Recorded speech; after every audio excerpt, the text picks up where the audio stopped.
I did not have sexual relations with that woman. Yes or no? Did you ever take banned substances to enhance your cycling performance? Yes. I had no prior knowledge of the planned assault on Nancy Kerrigan. I am deeply sorry for my irresponsible and selfish behavior I engaged in. What's up, everybody? Oops, the podcast. You know it. Hopefully you love it. Thank you to all our new listeners. Happy to have you. We have a special episode today. As always, I'm joined by Francis Ellis. Yeah, I'm here. How you doing, dude? Good. Are we pleading for people to like us? Is that? I'm just trying to be humble. I do the same thing. Hopefully you like it. You know, it's like, hey guys, hopefully it's like we're announcing a fucking startup. We can't be like it. No, It's like I aggressive. suppose that's right. Yeah. Fucking like it. We're joined today by the lovely Molly Austin. Hi. Hilarious comedian and talented individual. Hi. How you doing, Malls? I'm good. How are you? It's good to see you. You could tell people like, let's get ready to rumble, like wrestling style. You know what I mean? You could be like, get your titties out, suck on your nipples. You know what I We mean? can't Like, say that, I don't think. No? I don't think we can say take your titties out. Suck and on your nipples. own nipples. It is so hard to It's suck hard on out your here. own nipples. Not if you got big titties, dude. I guess so. Like, right. think about it. Yeah, we can't. Nobody in here can. I can't reach it. To suck on them I is tried. one thing. To lick them is another entirely. Yeah, the I'm other way talking around. like mouth around the Yeah. areola. To feed like, yourself. yeah. Yeah. To nurse oneself. Why can't Suck you on say it. that? I feel like it sounds very misogynistic. Oh, I understand what you're saying. I thought you meant like there was a language issue that I was like, I should be aware of this. You know what I I'm mean? like, I don't know what that means. No. I thought like you weren't allowed to say certain things on your podcast. no. And I was like, we just said we weren't going to say secrets. That's all we said. Right. Yeah. Molly, you're a comedian. You are an actor. Why do I feel like I'm at my eulogy? Molly was a comedian. So, Molly, you're a comedian. You are an actor. Yeah, I guess you could say that. Yeah, that's kind of how I feel about Yeah. myself. And then what else do you do? Just kind of dick around. Honestly. I write. I have some development deals that I'm working on right now. Nice. God So bless you. I had a pilot a few years ago that didn't go, which was fine. And I wrote on a show for True TV for a few seasons, and then that got canceled also. So I'm really batting 1,000. And now I'm working on like development deals with other networks, other places. Hey, everything gets canceled eventually. Right? Yeah, for Don't put sure. that on yourself. You know, you say if you wrote on a show for a couple seasons, I consider that a huge success. Agreed. Oh yeah, I do. Yeah, I'm not like, but I didn't want it to sound like, I don't know. It feels so long ago. And so I don't know. I just feel like it's like a thing I did. You've been having a good couple of years, though, from what I can see. Yeah, You I feel appear to be trending upwards steadily, and really rapidly. good about my career right now. I feel like Tim Dillon said something to me. I'm going to just quote our Lord and Savior, Tim Dillon. He was like, we were talking about podcasts and like producing content and all this stuff. And he was like, some people never give themselves the opportunity to break through. And he said that to me, and it like something clicked inside me, and I kind of shut everything down and just focused on creating like content, scripts, show ideas that like I really believed in. And I think that takes some more time too. And I don't know, it's how I've been working for a little while, and it feels really good. I feel really like happy. good. Yeah.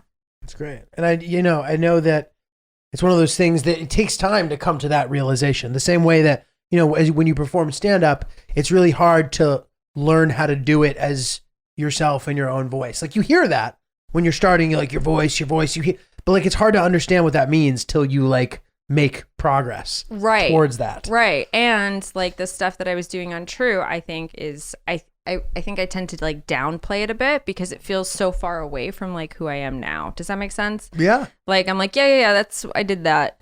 But that was then, because I feel like the stuff I'm working on now is so different. Outgrowing stuff. Yeah. It was a great gig, but. Can you not tell us what show it was? Oh, I can tell you. It was called Late Night Snacks. So it was like Oh, I burped, and I'm so sorry. I slammed a granola bar right before. Fuck yeah, dude. You know what I mean? You gotta keep your Fuck sugar levels up. I self-produced and wrote with another woman a series of musical comedy videos. So we wrote like 2 albums worth of comedy music. Holy cow. And then produced music videos for them. And the show was kind of like a hodgepodge of self-produced comedy. And we were on it for 3 seasons. Wow. It's fun. Yeah, it was really fun. It was really exciting. Like I went from she and I had a YouTube channel together for years, and we went from like self-produced, like literally doing the wardrobe, like borrowing clothes from my friends, bringing in like 5 suitcases to a studio, like block shooting, and then and editing it ourselves and doing all of it on our own. And we got to like move into this space where we had crews and we had producers and we had hair and makeup, and it was such a wild thing to kind of see take shape. It was really cool in that way to see like something. I just never had something in my mind's eye like executed on that scale before, and that part of it was really cool for me. That is cool. And it reminds me too, like you guys were YouTubers before that was weird. Yeah. You know what I mean? Yeah. When YouTubing meant making like short form original sketches that were, you know what I mean? That, and I remember like it's amazing. You were on one. I was on one. Yeah, that was so nice. Your nipples were out. My nipples are out. Wow, double nip on this episode. They were making fun of me. Not you, the comments. Oh, I don't remember. It was nice. I'm just standing there shirtless in boxers. Well, Giulio, you have appeared in so many little things over the years. Giulio was in that. Did you ever see that coincidence video? Oh, 1,000 times. Yeah, 100%. Such for you guys who don't know what that is, it's that song that's like that was on TikTok where they're like, "Wow, you can really dance." Yeah, no, I saw it on TikTok. Yeah. I was sending him to James. Wow, wow, you can really dance. It got a new life. I know, from TikTok, which is crazy because those guys they went to Taiwan and made a fucking car commercial. Yeah.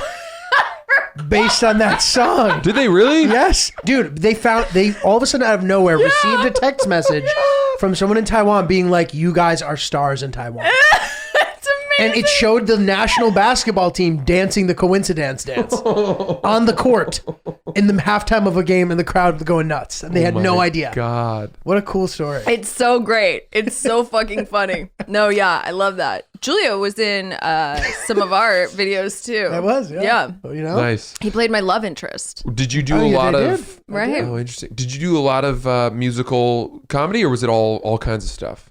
It was all musical for late night snack. Oh, okay. Like I said, but you guys have done a ton of stuff. Like what you were saying about carrying the suitcases in, whatever, like with all the shit, like you've always been a hands-on creator of content. Yeah. I mean, before that was the late night snack, but the YouTube channel was like sketches. It was character pieces. It was supposed to be like this satire comedy. I mean, satire fashion channel where people wrote us letters and then we solved their problems with fashion. So like if your parents were getting divorced, we would give you an outfit for... Oh, that's fantastic. Yeah. Oh, that's It's so really good. For like coping with it. What to wear. It was during like a what to divorce. wear when Yeah. your parents are getting divorced. That's so good. And our audience, so we would dress this mannequin named Patricia that I had left over from art school, who I like. She's still at the YouTube place at the studio. She's still kicking. She's still, you know what I mean? She's still working. She's out there. But we would dress Patricia in these outfits for the people who wrote us letters. And then if a boy wrote us a letter, or a man or a male, we would have, we called him a mannequin. And we would have like men come in their underpants, and then we would dress them. Got it. Yeah. And Giulio is in his underpants. We gotta find that. I don't remember. I have it. Do you? I'm a digital hoarder. I screen grab every single thing I've ever been in for my entire life. Every single thing I've ever been in for my entire life. I'm not joking about that. I have every single thing backed up on hard drives. That's so funny. For this moment, because it sucks. I was like anticipating this. Yeah. Oh, I wish I could watch that.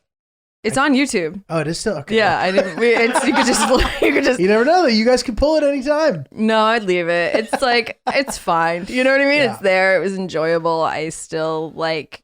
I really enjoyed creating the content. Especially our audience became like young women and like girls, and it was cool to create content that involved fashion and like appearance and making it something that was like pro woman. Do you know what I mean? Like that wasn't like you should be feeling bad about the way you look. It was like celebrate what's happening in your life, like meet challenges with this. And it was, I don't know, it was our audience was so nice. We're still in touch, some of us. To some degree, you guys were like pioneers of something that now is a much more widespread movement in comedy. Yes. Yeah. You know, that wasn't really a thing then as much. Yeah, we did that and in an independent studio that got absorbed by YouTube. So we did it before YouTube even had its studios here. So this was like 2007. Oh wow. Molly, I have a question for you. Do you have more? Go about for that? it. Okay. So Molly, I was with you. We were together in LA Yeah. and we were having a We great got time. tacos. When we got tacos? We hung out a bunch in LA. Okay. I helped you style a shoot. Oh my God, that's right. And then I appreciate that. I needed the money at the time. I have a styling on my resume. Thank you. That was when I had that car accident. I was going to ask you about that. You guys, tell these stories. Molly had a crazy. I want to hear about this. Well, this stuff. is very interesting. Molly I had this forgot crazy. that you did that. Yeah. Molly my had this God. crazy car accident that happened. I was there. One was going down, and it was such a wild, crazy few Wait, years of your didn't life. you take me to the Dwayne Reed where I started Guys, saying, "Mommy needs a helper"? Tell that Yes. story. Yeah. Okay, go Okay. ahead. Yeah. Now we're on the same page. I had short-term memory loss after the car accident, and It fucked Molly up. This accident. it really fucked me up. But I like I'm talking like I would get lost on my street. Like that's how Oh, fucked man. up I was. And like, remember I lost. Okay, so anyway, I got in a car accident in Los Angeles. I forgot about And you this. felt fine initially, right? Well, Not like fine, but Well, I just felt okay. So the way it happened was we were hit from behind and my airbag didn't come out and the seat was far enough back so that I didn't hit the dashboard, but I did go all the way forward and then I snapped all the way back and I hit this part of my head, which is basically like the occipital lobe. spaghetti-o spot. You know what I mean? You're like, uh-oh, you know? And it was weird. And I got out of the car and felt like I'd had like 3 cocktails really quickly. Oh. And I was just like really out of it. The fireman showed up. The ambulance driver showed up. By the way, this is all in LA. And the drivers of these vehicles, because it's like Hollywood, are all fucking hot. They're all hot boys, like who wanted to act and then were like, no, you know what I mean? So these guys are like, woo. And I was on the side of the street and I was just hitting on them. I was like, you know, you boys are hot boys, right? hilarious. They're like, all right, lady, calm down. They were like, ma'am. I was like, yeah, you guys are real hot boys. And I was just like a freak. And then I got taken to the hospital and they x-rayed me and they did all this stuff. But then a motorcycle gang, or not a gang, I don't know, a group of motorcyclists had an accident. So like the ER like turned over to them and I got forgotten about and they left me there for 3 hours in the hallway. I don't know why I'm laughing. I'm so sorry. But What? they forgot me in the hospital, like the doctors and stuff. And I was so confused and like out of it because I had this concussion, but nobody checked me for it. But the hospital got so busy that they kind of like forgot. And I just started saying, I don't need this. I need friendship. I was like, this is not friendship and I have to go. Jesus. And then they let me go. And then I had a concussion. And then Giulio was working as my assistant on the job and I was like so out of it the whole time. I don't remember so much of it, but I do remember they prescribed me painkillers and we went to the pharmacy to pick these painkillers up because my back was fucked. Yes, I did go with you. And you went with me and the guy who was driving the car too. I don't think, yeah, you're right. Yeah, you drove right. us. You're right. Jesus. I know. I was there. So I went to like get my prescription and I was just like so fucking out of it that I was like, can somebody be a mommy's helper and help mommy find, I forget what I wanted to find, but I wouldn't stop calling myself mommy. Yeah, you were acting crazy. And then you went for a bunch of tests and shit here. Yeah, I did. And they were like, yep, concussed. And I was like, sick. So how long did you feel? Because I remember your energy levels were all off. Like they like fucked you up. Over a year. Yeah. Because I had ended up having to go on to bed rest for 3 months. Oh my God. Yeah. It's crazy. From that? Yeah. Because remember, then I came back. I didn't think anything was wrong. And I just like couldn't get out of bed. And then I remember like there was a Fat Baby show that I went to, and I got on stage and like I couldn't talk. And like you like got me off stage. I went up on stage for like 2 minutes and I couldn't like think of my words. I think I said something like I have to go or something. Yeah, you did. I was like, I have to Shit. go. And I was like, and Giulio like came and he like kept hosting the show, and I left and I walked like a crazy person back onto my street, and this guy started talking to me, and I like lost my sight and my hearing and I collapsed. And then he like called my roommate, but our buzzer was broken, so she didn't know that someone was trying to like talk to her, and I was like so out of it.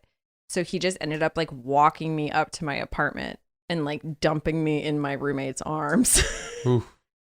And Crazy. then I like played it off too. I was like, yeah, no, I don't know what happened. And I like ended up going to the doctor, and they were like, you should have gone to the ER. Like you could have died. Jesus. How long after the accident was that? Probably like a week. Okay. Yeah. But I also thought I was like, because I don't really take like pain pills, but like if anyone wants to give me one, like I'll take it. But like I don't, but like I've never taken more than one. You know what I mean? But like I'll take one home for fun. You know, like Mommy needs a pain mommy's pill. the helper, baby. Okay. But I don't, so I thought I felt so weird because of the pain pills. So I was taking like a really low dosage of the prescription because I was like, man, these like really like make me feel so out of it that I was like, I don't really want to take them. And I just thought the whole thing was that, but it turns out she had bumped her head. She certainly had. She had really bumped her head. Molly, let me ask you a question. I was Yeah. thinking this before. So you go from all this like hands-on kind of grassroots content creation being like the core of your business to completely making a shift into having what appears to me to be stand-up being your thing. And then a lot of the things that I've seen you appearing in have been your stand-up and clips of your stand-up. And like, did that take a conscious, and first of all, correct me if I'm wrong about that, but did it take like a conscious decision to kind of pivot what you were spending your time and energy on and put it towards that? Yes. I realized this about myself in the past few years. I'm a real one at a time person. Mhm. So I wasn't, when the pilot got canceled, I made the shift to get into stand up more because You were always around a lot. No, I know, but I mean like what? make real goals for myself Right. and achieve them and go after them and get into festivals and stuff like that. Like I hadn't pushed myself in that way because I'd always been having this other it's just like I don't know. Some people can do 8 things at once. I'm not that person. Right. So I did make a conscious shift, but I knew also that I didn't want to stop creating. So I just started to kind of like chunk my time off so that I was spending like my days doing that, my nights doing stand up. Right. And then, but yeah, it was very like, I did have to make a real shift to do it. Right. Because it's hard to have focus too. Yeah. Yeah. Like, you know, you can work on this content stuff during the day but then at night, like, are you going to have that same energy to like push forward and like really try to work on your stuff and make it better at night in and night out? It's like a very tiring process, as you both know. Well, yeah. I mean, at a certain point too, I was like, well, I didn't have really like anything other than stage time. And I was like, what am I spending my time doing? Like, do I have goals? Do I want to like achieve anything with this? And then once I kind of put that into place, it made it easier for me to like do it more too. Does that make sense? Like I needed something to work towards because I was just getting on stage and not even doing sets. I was just bullshitting. Right. Like I need that thing to work toward. Mm-hmm. and I wanted to do an album, and I did an album last year too. So like that was a big Congrats. part of it. Let's Thanks. plug that really quick. So, great. Where Yeah. can we find your album? What's Just- it called? It's called Zero to New Jersey, and it's on all streaming platforms. Check it out. Wow. Check it out. Check out Molly Austin's album, Zero to New Jersey, on all streaming platforms, in case you didn't hear that 2 seconds ago. Very cool. That is very cool. Do you guys know? Sorry. Did you guys know that Napster is still around? Really? Is it really? Yeah. Because I clicked on my album to see where it was available, and Napster was one of the options. And I That's was crazy. like, Wow. silly, sneaky. What's that guy's name? Sean Little something? Napster. Sean Parker? Yeah. Still Justin Timberlake's character in the making social cash. network. eking around in the corners. You know what I mean? He's like, Mhm. when you think like you've vacuumed and everything's out, but there it is, Napster. Fucking Napster. Yeah. Unbelievable. Well, the other thing I've noticed is that, like, you know, it's great to make all this stuff and make content, whatever, but doing stand-up and gaining some kind of prominence and attention with stand-up makes it much more executable to create these projects and have people see them, Yes. as opposed to the other way around. Yes, I agree. I think like having my stand-up be a thing that like goes in the room before I do makes it a lot easier for me to, and like the album, like I went into a meeting and the executives had like listened to the album and they were quoting it back to me. I was like, that's crazy. Right. But they know who you are right away. They know your thought process. They know your sense of humor. They know so much more about you than you just walking into the room cold. And Right. then, yeah, I mean, I think that was the way I was doing it before. And I wanted to like lead with this so I didn't end up, because I felt like I was creating a lot of stuff that wasn't in my voice. And I felt like it was because I'd let that get away from me a little bit. Right. So Totally. I And this- wanted to kind of hone that in. Right. Yeah, and like the stand-up is a hard skill in the sense that like it takes time it just takes so much time to like, it's not a thing that you can just like get really lucky. Like, I mean, obviously you can to some degree, but like you're not just going to go up there one time and all of a sudden have a stand-up career. Right. That's like basically not possible. So, you know, it's a skill that not like everybody can say I make videos, everybody makes videos, not everybody does stand-up. Like they say they do, but like not does stand-up. Like you have an album that is part of in a network. Like Yeah. that is such an asset Mhm. that trickles down to all the other facets of things that you can do. It also makes the rest of it like mean something, you know? Like I feel like once you do stand up for a certain amount of time and you have certain goals ahead of you, like those shit gigs become fun. You know what I mean? Like it just gives everything a little bit of context and not everything is like important then. And you can have like, I don't know. I feel like I've gotten some really rough gigs before where I'm just Like what? Give us a bad one. I think I did that. Didn't we do a lunch at a retirement center together? Oh, we sure did. That was really rough. I used to curate those. I think Yeah. we maybe mentioned them before on the pod once or twice, It but was- there were these really tough gigs at retirement centers and hospitals and stuff, and they were nice. And this one in particular was a luncheon, yeah, and I think luncheon is maybe giving it too much credit. It was kind of like the lunch room. yeah. And the tables were circular. Yeah, I'll never forget this one guy that was telling crushes us. people. This one That's guy so told bad. us a story, dude, and he was like, you know, he's talking about him and his friend. He's like, we're good friends, and when we first met, we didn't realize that we were both hard of hearing. So we'd be telling each other stories, but neither of us heard what we were saying. But we still had a nice time. That's such a nice story, dude. That's great. Yeah, but we still had a nice time. It's so sweet. That's so. They were very, very sweet, but they were also. Everyone was like 1,000 years old there. No microphone, I recall. The microphone broke, Microphone broke. and then people just kept using Anyway, As a the prop. microphone. You don't remember that? no. People just were holding on to the microphone. I was like, it doesn't work. What are they doing? But people were just like, I want to be out of here so bad. And it was cabaret style. Like you had to kind of like float through the Yeah. room. There was no stage. That was rough, dude. Huh. But it's still like, but once you like look at it as a very, very small piece of a bigger thing, it kind of makes it fun, you know, like because I remember having like a hoot at that show. I was a real hit with those old men. I don't mean to brag or anything, but yo, You still senior got it. citizens are my demo. Yeah. They always have been. All right. Well, it took us a while to get to this point of the episode, but we like to ask our guests if they have any kind of memorable mistakes that you feel kind of like shape the trajectory of your future. Yeah, I do. Or, you wish you could have it back, something like that. Oh. Well, whatever. Well, it can be whatever. Whatever you were Whatever thinking you were of just thinking. now when you Yeah. started laughing. That was good. Okay. When I was 25, I found out that I had adult mono for over a year, but I didn't get diagnosed because I thought I was just depressed. Wow. Huh. Like Wayne's World, but reverse. So you regret not going to the doctor, I'm assuming? No. Yeah, I guess. Like the regret it. I don't know. Like it was so long ago and so many like things came out of it. Like I dated a male model. You know what I mean? Like that was awesome. What do you mean? As a result of? Yeah, I was like really sick. Like I was working for a startup company. So it was also like when I was 22, I was working for a startup company. I had never worked like that before. So it was like really long hours. It was like really intense. And I thought I wasn't like used to that workload. And then I thought, oh, I'm just depressed. That's why I'm sleeping all the time. And I was like, I'll get over it. Didn't go to a doctor, didn't like talk to anybody. Turned out I had mono for a year.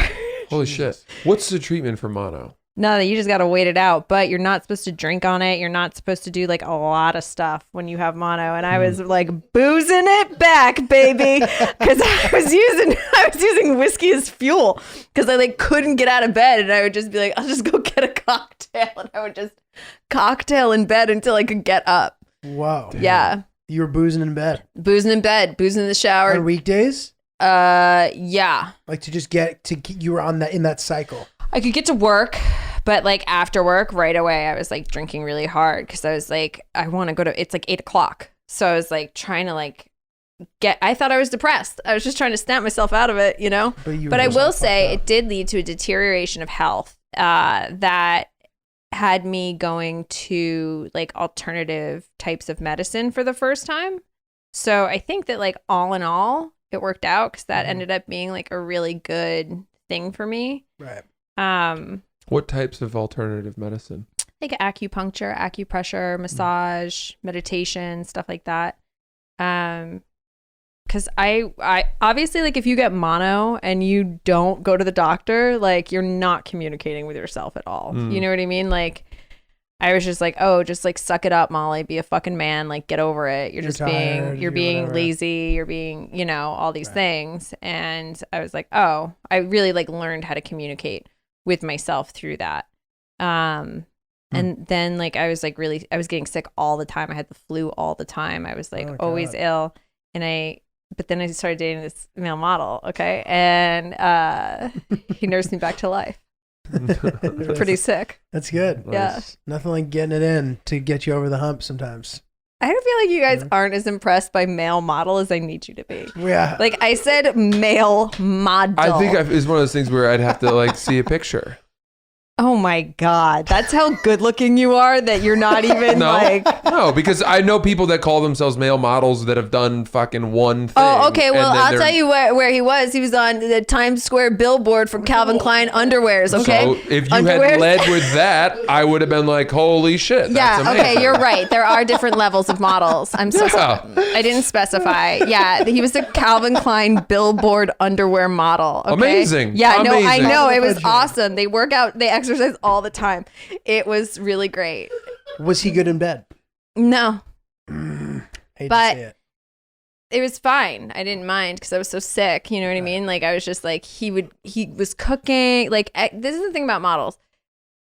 They're great at stuff. Like being alive, you know what I mean? Just like taking care of themselves. So I was eating like nutritious meals. I was going like out for walks. I would go to the gym. I'd like walk on the treadmill. It was just like a nice life. I was living like a model lifestyle. You know what I mean? I don't know why people are like, oh, I don't think models are like, they're better than us. You know what I mean? They're just better than us. This sounds like it could be a service. What? Like if you're trying to get back to health, you can like pay to date a model who will cook Model for you, caretaker. bang you, take you on walks, Yeah. take you to the gym. There actually, Julia, there actually great. is a service, and it's called hookers.